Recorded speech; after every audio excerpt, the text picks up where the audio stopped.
baga nagaan gara chaayinaa keenyatti dhuftanii akkam jirtan kabajamtoota daawwattoota keenya guyyaa har'aa qophii nuti qabannee isiniif dhiyaanne aartistii Yoosan Geeta'uun eessatti dhalatee eessaa weellee haaraa qabachii qabatee dhufaatoo jirurree qabannee isiniif dhiyaannee jira. Isa dursuudhaan immoo warreen yuutuubii keenyaaf haaraa taatan sabskiraayib godhaa. Daqiiqaa lamaaf isin eegnaa sabskiraayib godhaa.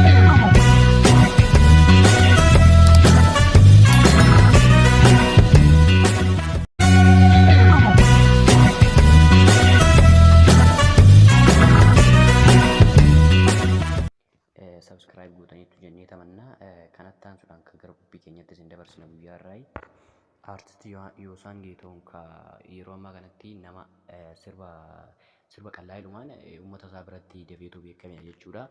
Haaluma kanaan immoo sirba haaraa inni qabatee dhufaatoo jirus dhumarratti muraasa ishii dhageenya waliin jechuudha. Amma xumura keenyatti waliin turaa isiniin jenna.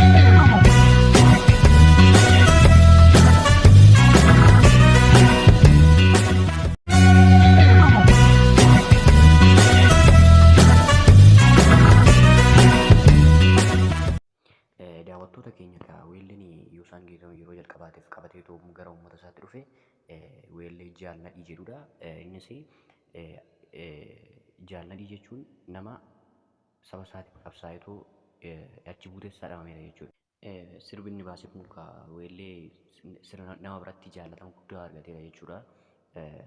Itti aanuudhaan immoo sirba jaallatama uummanni Oromoo sirriitti jaalateef jechuudha. Sirbi kun sirba Dammuulee jedhuun qabateetoo gara uummata isaatti dhufee ture jechuudha.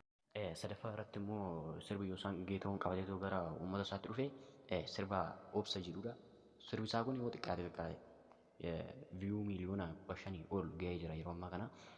Haaluma kanaan akkuma yuutuubii kana keessaa baatanii akka seentanii sabskiraayib gootaniif isin jajjabeessa. Aartistii Oromootii jabeessuu qabdu.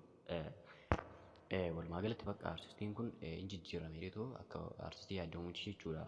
Akka aartistii kaanii hin jijjiiramu. Aartistiin kun bakka amanamummaa qaba jechuudha.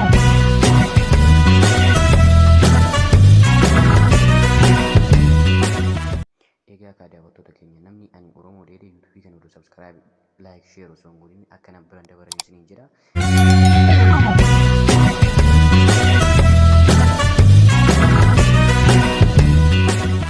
Egaa akka daawwattoota keenya qophii keenya guyyaa irraa asirratti dhaabnee jirra.